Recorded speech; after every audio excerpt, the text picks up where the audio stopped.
চাই এই বাংলাদেশটা জনগণের হোক, বাংলাদেশটা সাধারণ মানুষের হোক, এবং আপনারা ক্ষমতাকে প্রশ্ন করতে শিখুন। যেভাবে ওমর রাদিয়াল্লাহু তাআলা আনহুকে মিম্বরের সামনে দাঁড় করিয়ে জিজ্ঞেস করা হয়েছিল, আপনি ততক্ষণ পর্যন্ত খুতবা দিতে পারবেন না যতক্ষণ পর্যন্ত না আপনার এই পাঞ্জাবির আমাদেরকে হিসাব দিতে পারেন।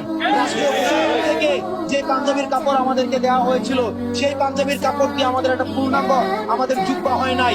আপনাকে কোন কোষাগার থেকে কি কাপড় দেওয়া হয়েছে, কি বিশেষ সুবিধা দেওয়া হয়েছে, যেটার কারণে আপনার একটা পূর্ণাঙ্গ জুব্বা হয়েছে।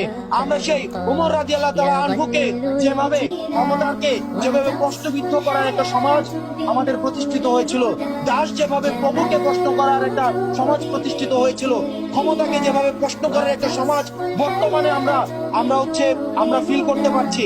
আমরা একটা সমাজের মধ্যে রয়েছি যেখানে আমরা প্রধান উপদেষ্টাকে নির্ভয়ে আমরা প্রশ্ন করতে পারি। আমরা উপদেষ্টাদেরকে তারা কত টাকা বেতন পায়, তাদের হিসাব কি, তাদের দুর্নীতির যে হাল হকিকত, পিএস সহ যারা সমন্বয় করেছে তাদের জীবন ব্যবস্থা নিয়ে আমরা নির্ভয়ে প্রশ্ন করতে পারি। ঠিক একইভাবে এই প্রশ্ন করার চর্চা যেন আমাদের এই বাংলাদেশে সবসময় সমুন্নত থাকে, সেই বাংলাদেশের জন্য আমরা একসাথে কাজ করে